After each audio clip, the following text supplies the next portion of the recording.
Mr. Speaker, may I thank you first for condemning the wanton killing that happened at the Lekki toll gate. I am also an honorable member of the Federal Republic of Nigeria, and I stand to speak against what my colleague, Mr. Desmond Elliot, has spoken about. Mr. Speaker, may I let you know and reiterate that my colleague, Mr. Desmond Elliot, was once an actor.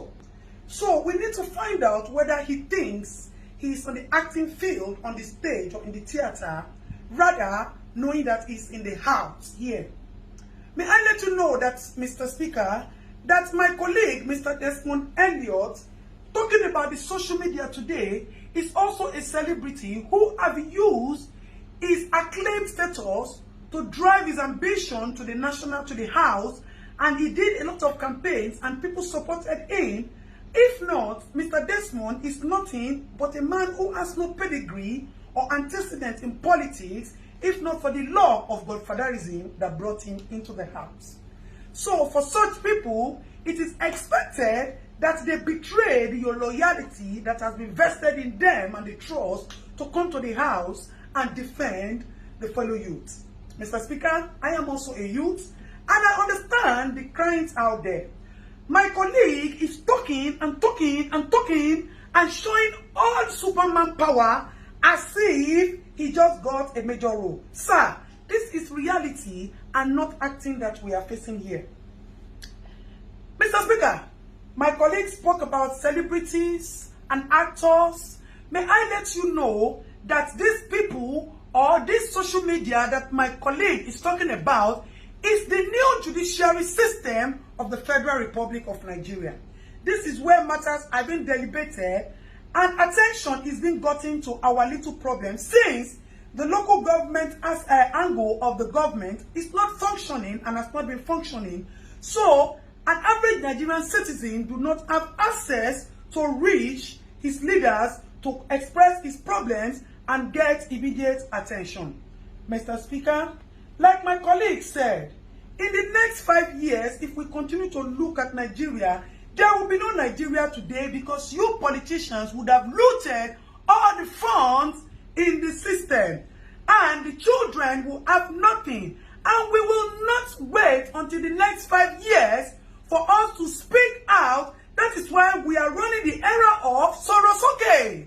We are no longer keeping quiet for you unscrupulous, men without integrity, unidentified, physically identified looters. May I put my words clearly, Mr. Speaker?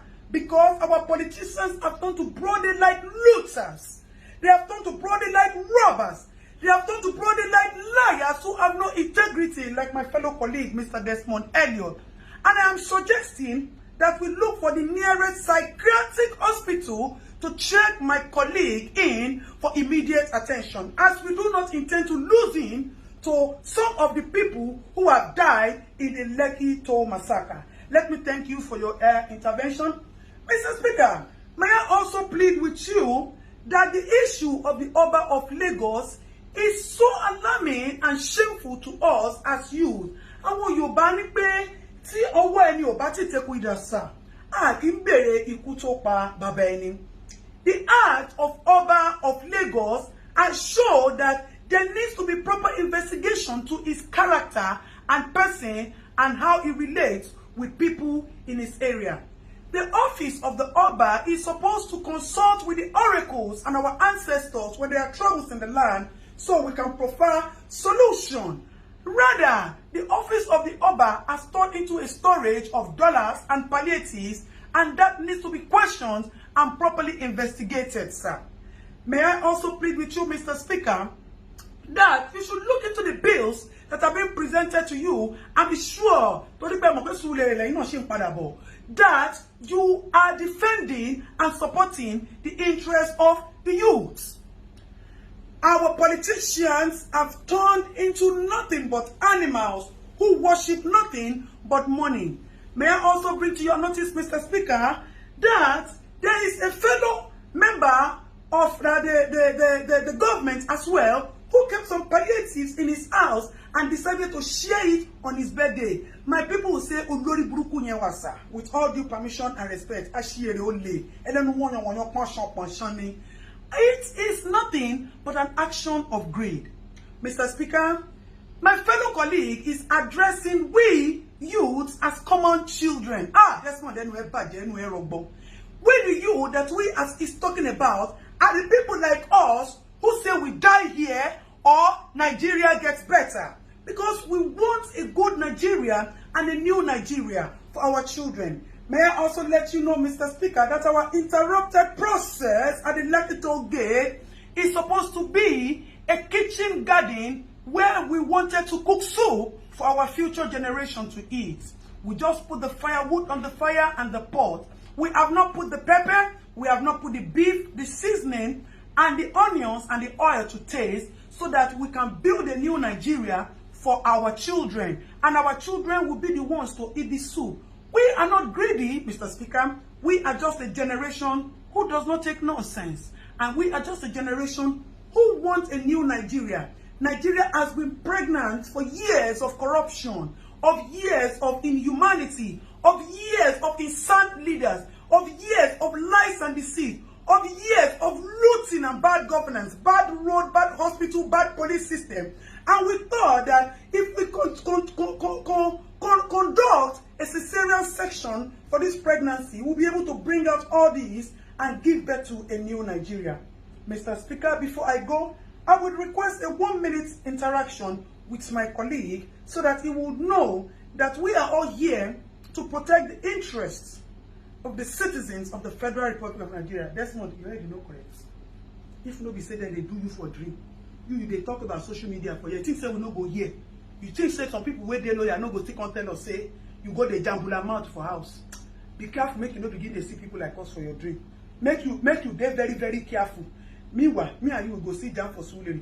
Make I face, make I tell you, not the way if you do me. But Gabi Amila, Oga, na my babo come. So you know go there, anything will happen to me. You see, say confidence me pogon. Mr. Speaker, thank you very much, sir, for your little 1-minute time. Mr. Speaker, before I go, I would want to plead with you not to sign, to use your good office, not to sign any bill that is against the interest and the benefit of the public. May I also let you know that we seek justice for the people who have been killed. Mr. Speaker, I know that your office still has some powers to do some things because as it is, our governor too looks like he's not okay. He is mentally disabled because today he will say A, tomorrow he will say B. And as my fellow colleague who is not here today said, Papa, he said they have removed the engine, they put B2 tomorrow, and they put DAF next tomorrow. So the engine of our federal governor is not properly okay and also needs to be checked so that we can know the truth of who ordered the massacre killing, why he ordered the massacre killing in Lekki, as there was no iota of crime recorded in the case of Lekki. Mr. Speaker, with all due loyalty and respect, I would appreciate if quick intervention is quickly given to our governor, Governor Sanwo-Olu, as that man is not okay. And we can advise him that he should step down since he has admitted that he committed the mistake and the blunder. Mr. Speaker, thank you very much for giving me the audience. We appreciate your office and we pray that you distinguish yourself from all of that, even though you also have your own past antecedents, which you have been forgiven because of the love of the little that you have been doing in the recent times to us. You have come to realize that government is for benefiting the people. And if you retire yourself, na Surulere they come. So if you don't do well, you wait till your eyes see for Surulere afterward. Last. Mr. Speaker, may I please appeal with you to help me tell my fellow colleague, Mr. Desmond Elliot, that all those washing basins he put in Lekki and he's using it for us to wash our hands due to COVID, he should come and pack it. If that is what he has done, that is making him to be jambula talking, jambula mouth, rough handing his mouth, he should come and take it because as it is, we are suspecting that there is no COVID. The government only used COVID to cash out on us. That is why they have not shared. Mr. Speaker, may I also plead with you that you should use your honorable office to help us bring to justice. I need to ask this question, Mr. Speaker. I put it forward to you, sir. Who is supposed to be prosecuted? The people who kept the palliative without sharing it to the rightful owners, or the people who looted the palliative warehouses and took food that are supposed to be your fundamental human rights, sir. You see, when we say that there's injustice in the land, that is why we will not stop at using the social media to push for all the attention, all the justice that we need to get. Mr. Speaker, thank you for the time out. May I further reiterate that Mr. Desmond Elliot, according to Davido, one of the youth, has said that all the memories, the fake memories of acting that you brought to us, we have forgotten about it and you have been jeopardized with this single act of yours. So if you would tell Mr. Desmond Elliot to please check himself into the nearest psychiatric hospital, it will be very good, sir. I remain your Honorable Dayton, who stands for nothing but justice for the common man, as I am a common man and a citizen of the Federal Republic of Nigeria. So help me God, sir.